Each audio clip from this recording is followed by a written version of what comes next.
Okay, the final item of business this evening is a members' business debate on motion 16291 in the name of Carol Mochan on holistic approach to alcohol-related brain damage. The debate will be concluded without any questions being put. I'd invite members wishing to participate to press the request to speak buttons, and I invite Carol Mochan to open the debate around 7 minutes. Ms Mochan. Thank you, Presiding Officer. Can I start by thanking members for supporting my motion and for the cross-party support which has allowed me to bring this important subject to the Chamber. And may I preemptively thank members who will contribute to the debate. I am sure many of you have local stories to tell related to this desperately complex, life-changing and stigmatised condition. It is important that those experiences are given a platform.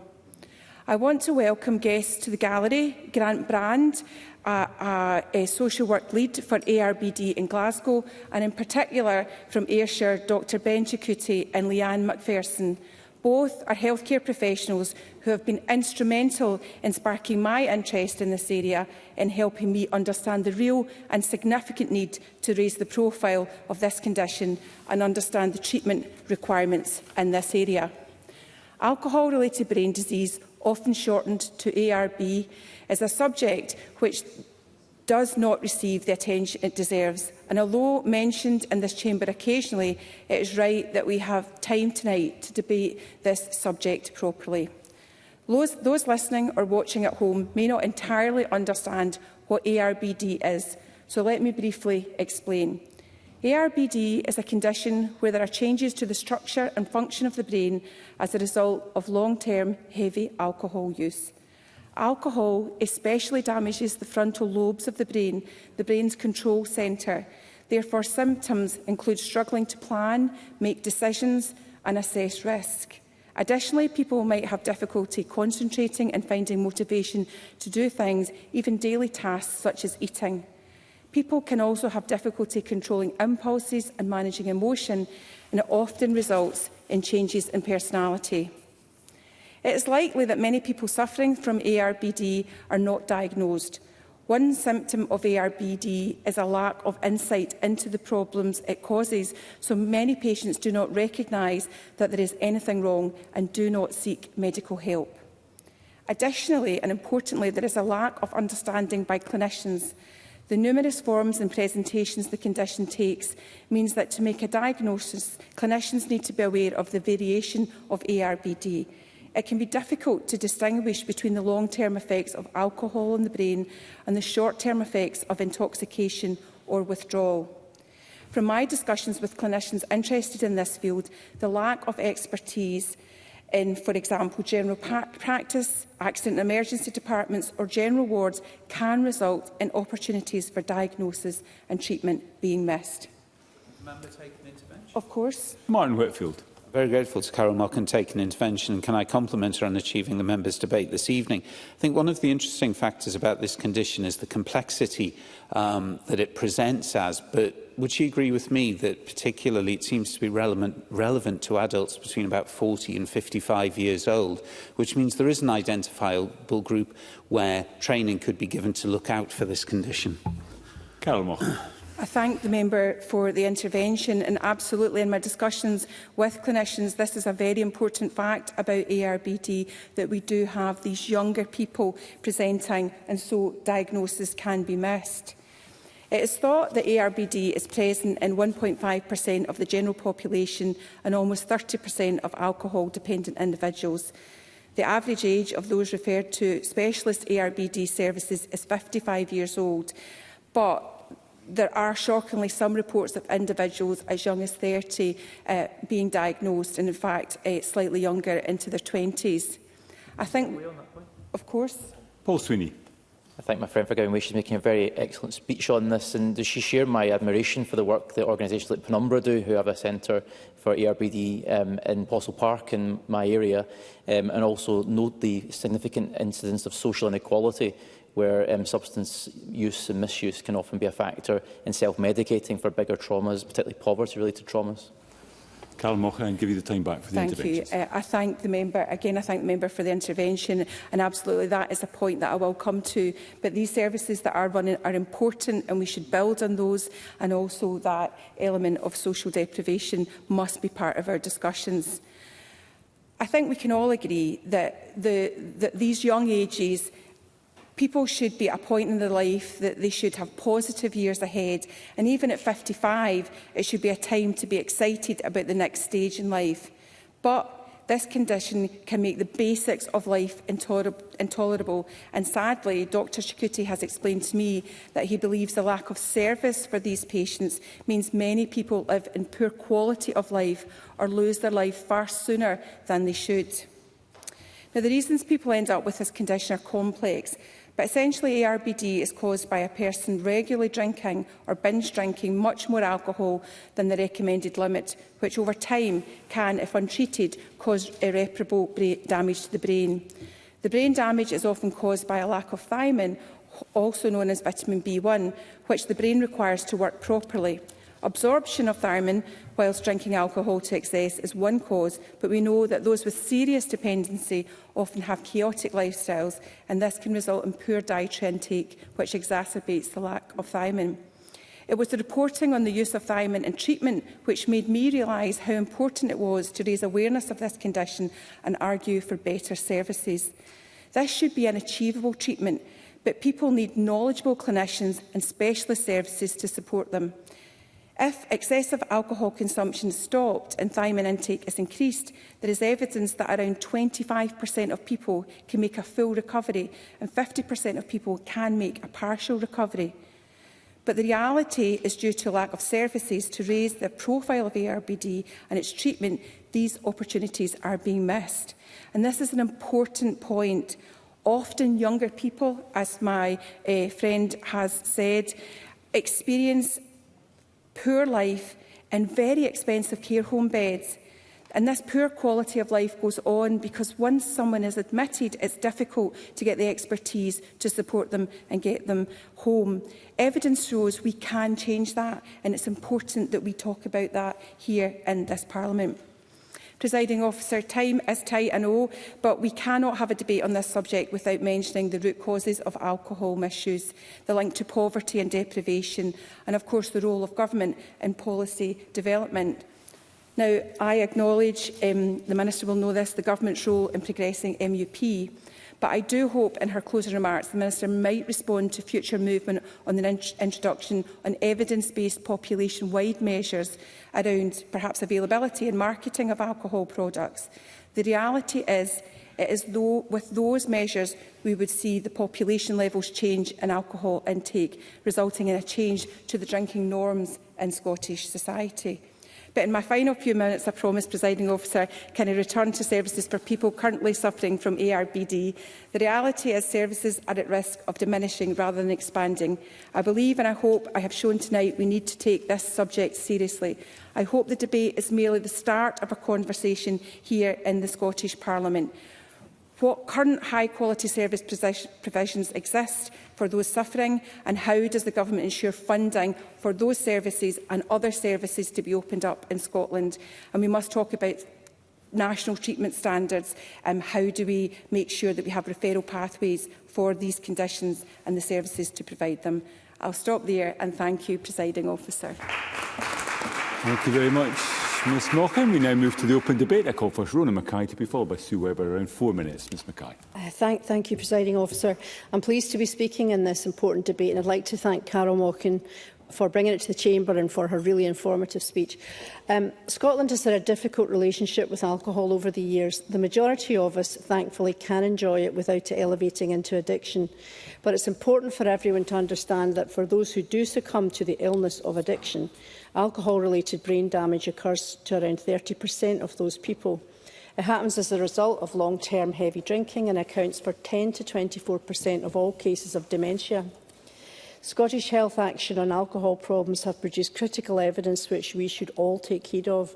Most people with ARBD are in their 50s and 60s, but more and more people in their 30s and 40s are being seen with symptoms, as we've just heard, and that's incredibly worrying. Typically, women develop ARBD at a younger age than men, and women are more vulnerable to ARBD after drinking heavily for a shorter length of time than men. That fact surely must correlate with higher incidences of fetal alcohol disease, an entirely preventable condition by abstention from alcohol, by abstaining from alcohol while pregnant.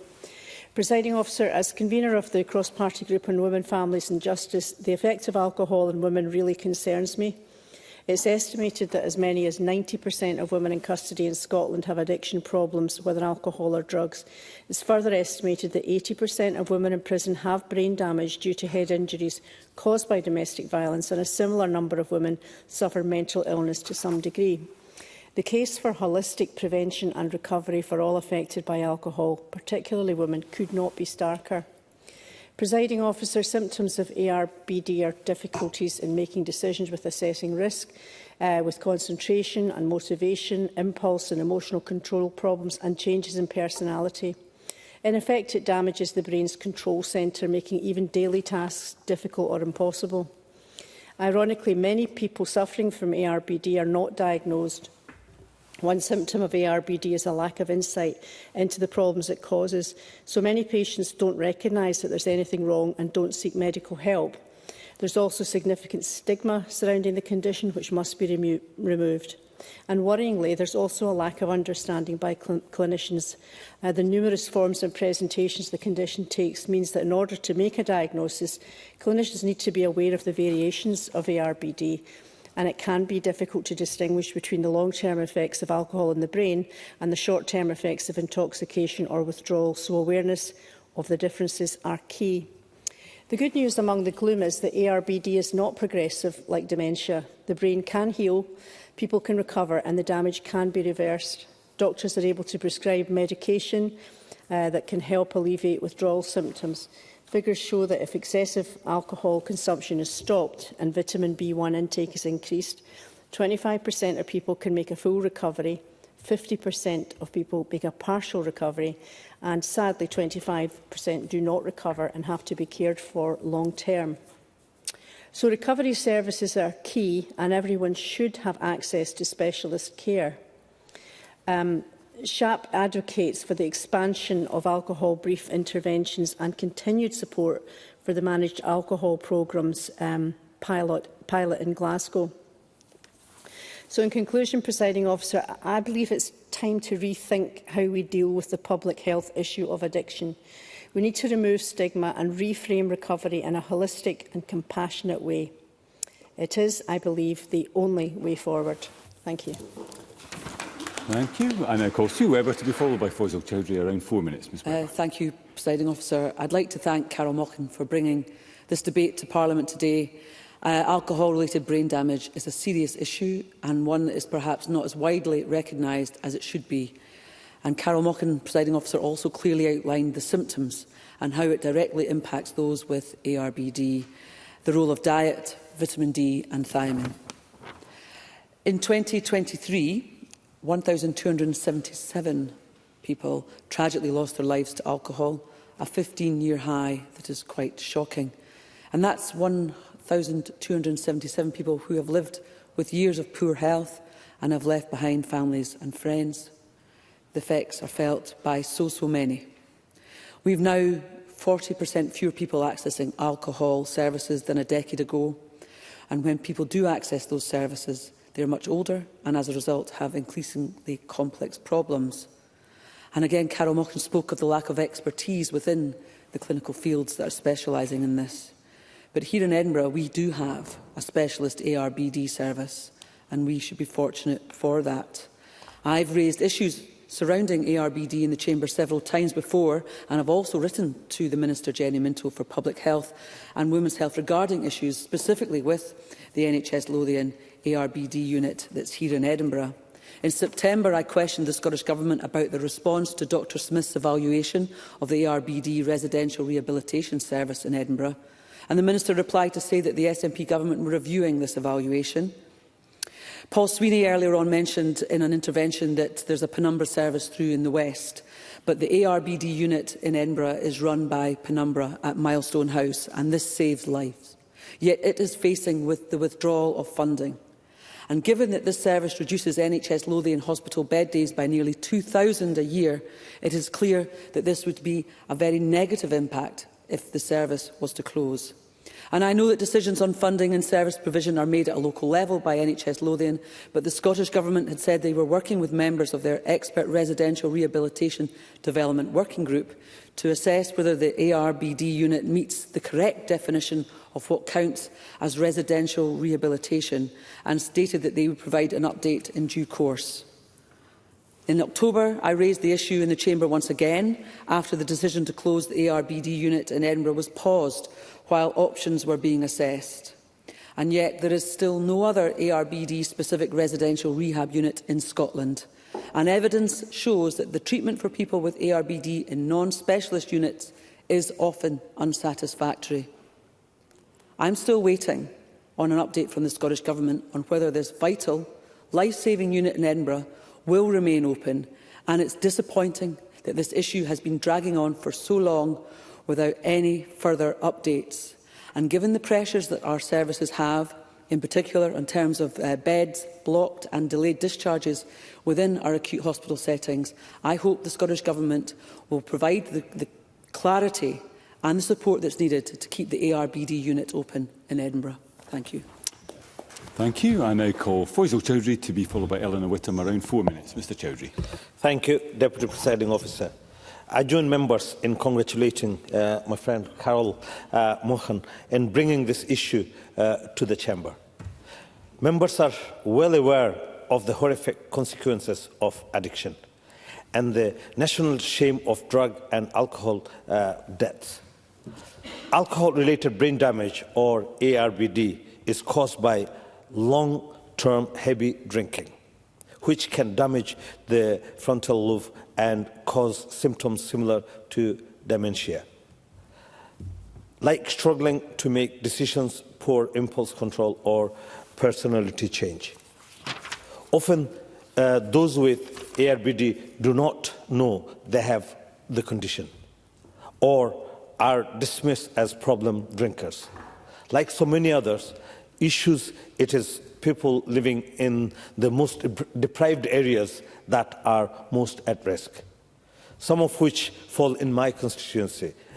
Many people with ARBD have complex cause with multiple issues, like addiction to other drugs, poor mental health, and social isolation. Approaches which take this into account should be supported.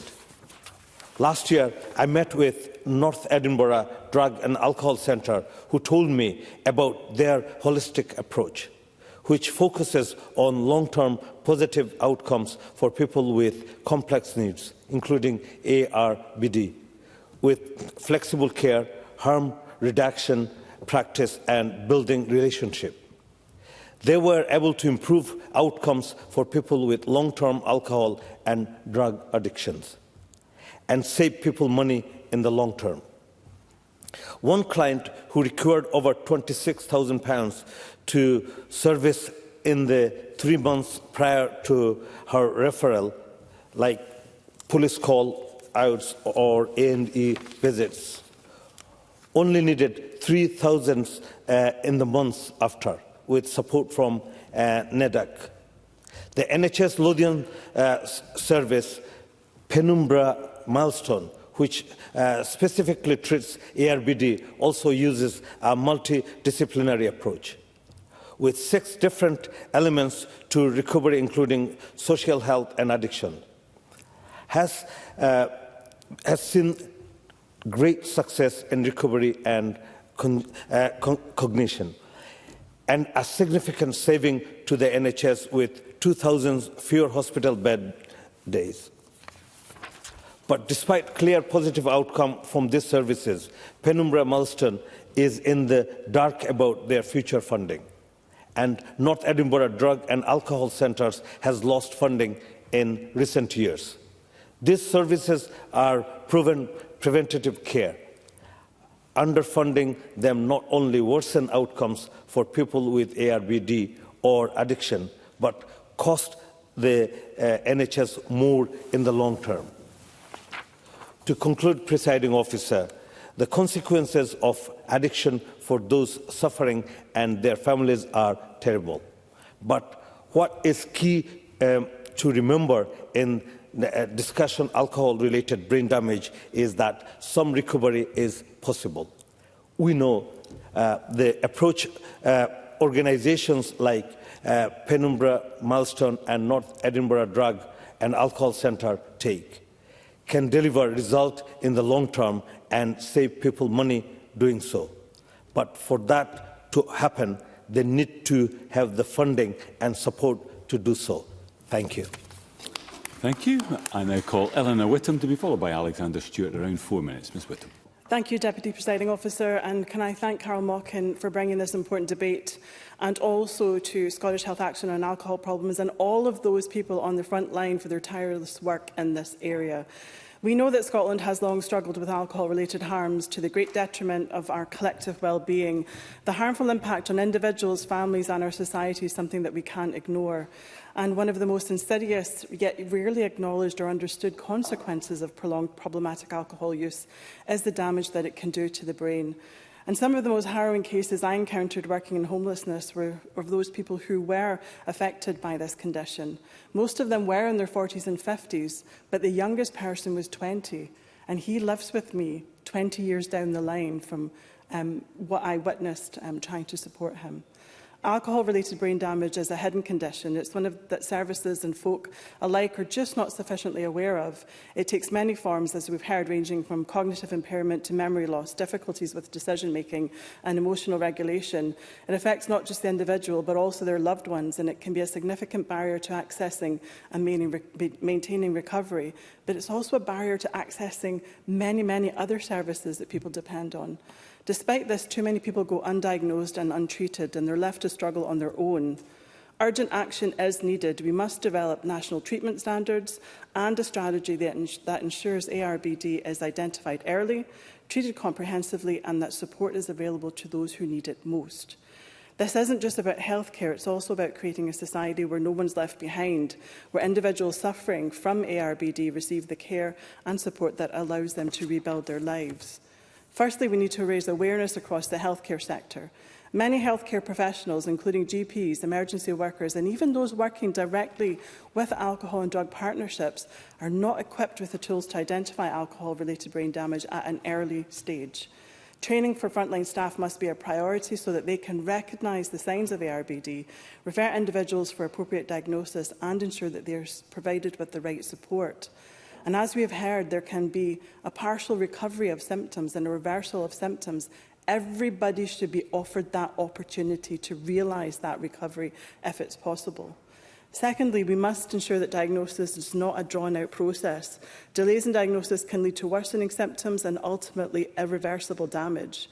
We need to a streamlined pathway for diagnosing ARBD and providing timely intervention. The earlier the intervention, the better the chance of improving quality of life and recovery. And this intervention needs to be holistic. Physical, mental and social support should all be part of the care plan. And we also must ensure that this does include specialist rehab provision. We've heard from members across the chamber about just how important that provision is. Now, whether that's Penumbra or whether that's the Simon community and their managed alcohol programme that's really helpful at identifying people who have ARBD, we need to ensure that that is supported and funded. Moreover, we must take a whole community approach. Problematic alcohol use is not an isolated issue. It's interconnected with poverty, trauma, adverse childhood experiences, housing insecurity, mental health challenges and social isolation. Treating ARBD without addressing the wider societal factors will not yield lasting results. It's essential that we work across sectors, health, housing, social services and justice to provide a comprehensive solution to this problem. Prevention also needs to be a key strand of this work. We must focus on public health strategies to reduce harmful drinking before it leads to brain damage. Prevention must be integrated into our public health campaigns, schools and communities. We can't afford to wait for the damage to be done before we act. And we've already heard from Carol Mockin earlier about some of those best buys that we know actually affect it. So we think about minimum unit pricing, but we also have to think about availability and we also have to think about marketing. Finally, we must ensure that people living with ARBD are not stigmatised. Too often, individuals with alcohol-related brain damage are misunderstood and blamed for their condition and excluded from society. This only deepens their isolation and makes it harder for them to access the help that they need. It is time to build a culture of understanding and empathy. We must see people for who they are, not just their condition, and offer them the dignity and respect that they deserve. In closing, Deputy Presiding Officer, Scotland needs a strategy that identifies alcohol-related brain damage early, treats it comprehensively and supports those affected through every step of their recovery journey. We must take a collaborative approach, working across sectors and communities to tackle this issue in a way that reflects our values of fairness, compassion and respect for all. This is not just a healthcare issue, it's a social issue, it's a human issue, and it's the challenge that we must meet with urgency, determination and care. Thank you. Thank you, Ms Whittam. We now come to the final speaker in the open debate, Alexander Stewart, around 4 minutes. Mr Stewart. Thank you, Presiding Officer. I'm pleased to be able to contribute to this debate and thank Carl Mochan for bringing it to the Chamber. Tonight's debate is an important opportunity to highlight an issue which does not receive the attention it deserves, Presiding Officer. As we know, alcohol-related brain damage can have a devastating impact on individuals and their families. Despite this, the condition is still not as well understood and is sometimes missed by health professionals. Alcohol Change UK has highlighted the condition can lead to double stigma of brain impairment and alcohol addiction. The Mental Health Commission for Scotland has said that alcohol-related brain damage often belongs and becomes involved in groups who already are marginalised within society. Today's motion is therefore right to speak about a holistic approach of tackling this issue. Part of the solution must be the challenging common perceptions about alcohol-related brain damage and alcohol use disorder more generally. As the Mental Health Commission for Scotland highlighted, there are often perceptions that are helping people alcohol problems, the difficulties and lengthy processes that they have to go through, and they need assessment. Early detection is the most important situation that we should look at. As it stands, many cases of alcohol-related brain damage may go undetected for years, with some clinicians misdiagnosing the condition issues for mental health or dementia. While improving awareness for the condition almost certain, clinicians have to be aware what the general public. And if people can recognise the signs and symptoms of alcohol-related brain damage in a friend or family member or even themselves, then there will be opportunities to diagnose them as they go forward. As the condition can affect each individual in a different way, specific care centres are always the best way to succour. Now, I know from my own region within the Forth Valley Substance Use Services, which covers parts of my region in Stirling and Clackmannanshire, and I also have in Fife the Alcohol and Drug Partnership. These vital services support individuals, and we know that that's part of the Social Care Partnership. But many of these services are struggling. They don't have the funding, they don't have the budgets that's required, and that's not going to support them as they go forward. These services need to have the support to ensure that the most is done and that individuals are given the right way forward. Presiding Officer, it is disappointing that alcohol-related brain damage does not receive the coverage or the attention that it needs. I hope that today's debate will give us an opportunity at least to address that in the single debate we're having this evening. So it does give us the chance to see and give the opportunity. In conclusion, failure to tackle the condition will leave a significant burden on health and social care across the country. Now, I hope that the Minister, in her summing up, will give us the idea of what we're talking about. We've already heard this evening from individuals about some of the problems that we are having across Scotland when it comes to this service. And we need to ensure that those who are suffering are given that support mechanism. I join members in asking, as I say, the Scottish Government to look towards the evidence-based situation and solution, because that's what we need. We need that evidence-based solution with regard to this issue. Scotland's shocking history on drug deaths is a national shame and a national scandal. We cannot allow alcohol-related brain damage to go down the same route. We've already heard tonight how many individuals have lost their lives because of alcohol within our culture and within our country, and that has to stop. And the only way that can stop is by having that evidence-based solution that we need to see across the country. Thank you, Presiding Officer. Thank you. I now call on Jenny Minto to respond to the debate. Minister, around 7 minutes, please. Right, thank you, Presiding Officer. Presiding Officer, I too would like to thank Carol Mochan for bringing forward a debate on alcohol-related brain damage. I would like to start by saying that I support her motion. Like Elena Whittam, I too would like to thank everyone who works to support people with ARBD.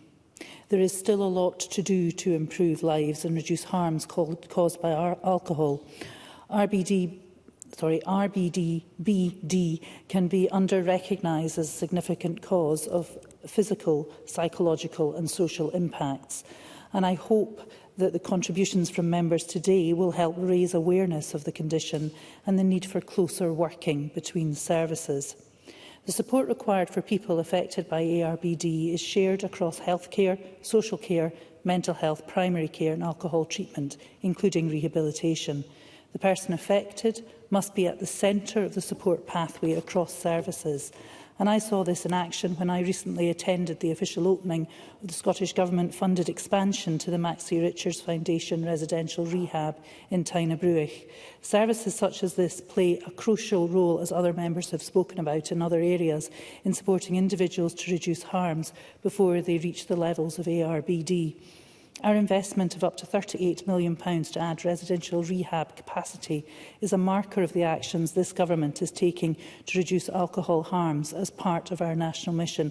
And I note that a number of members have raised Penumbra, and I understand that a decision on that will be made imminently.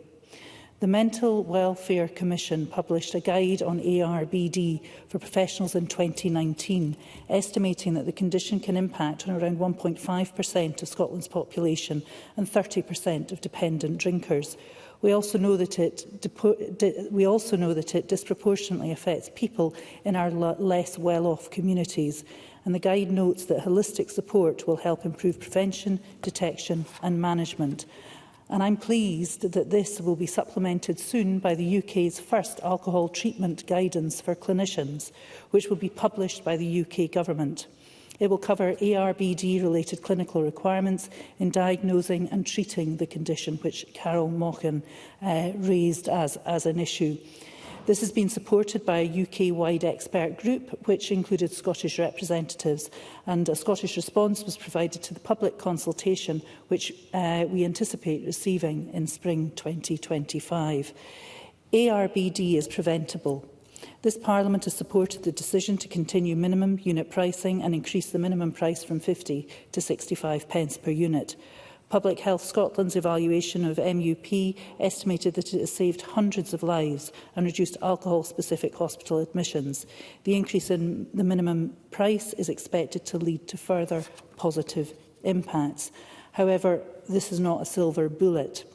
The Scottish Government and its partners are developing a population health framework, which will be published in the spring this year.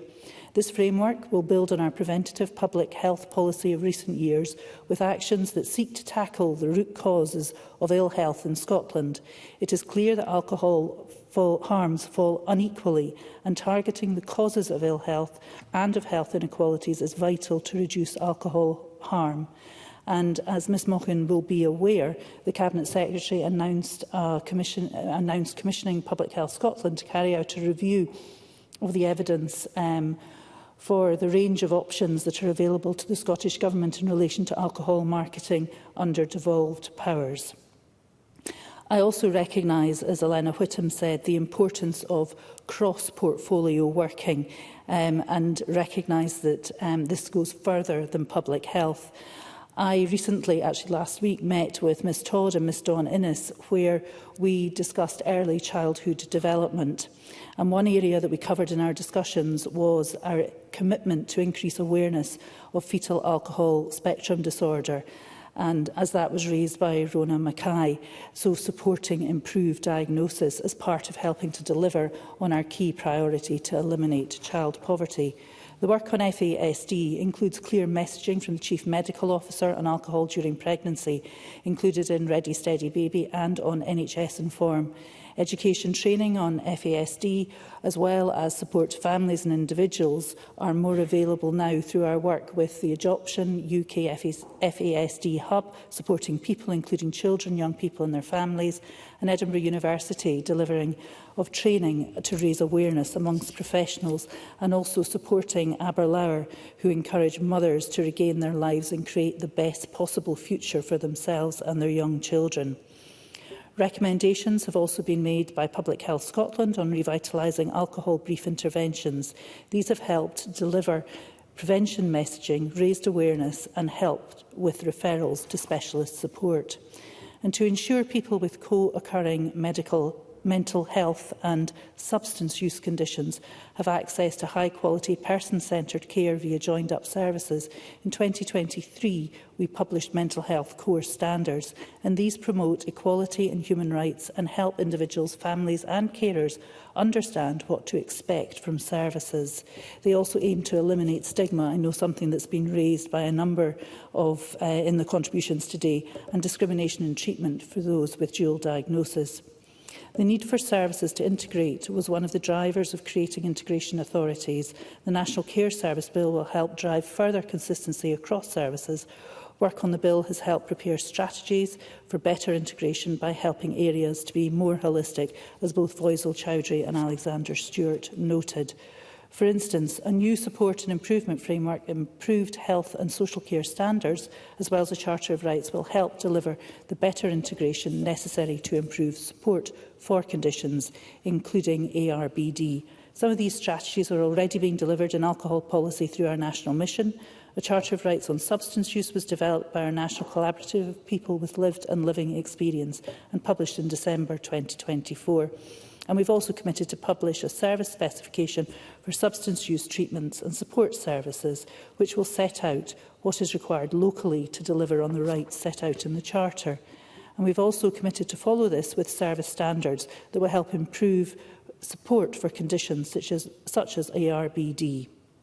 The introduction of medication-assisted treatment standards is already showing some positive change, and similar standards for alcohol services will help drive improvement there too.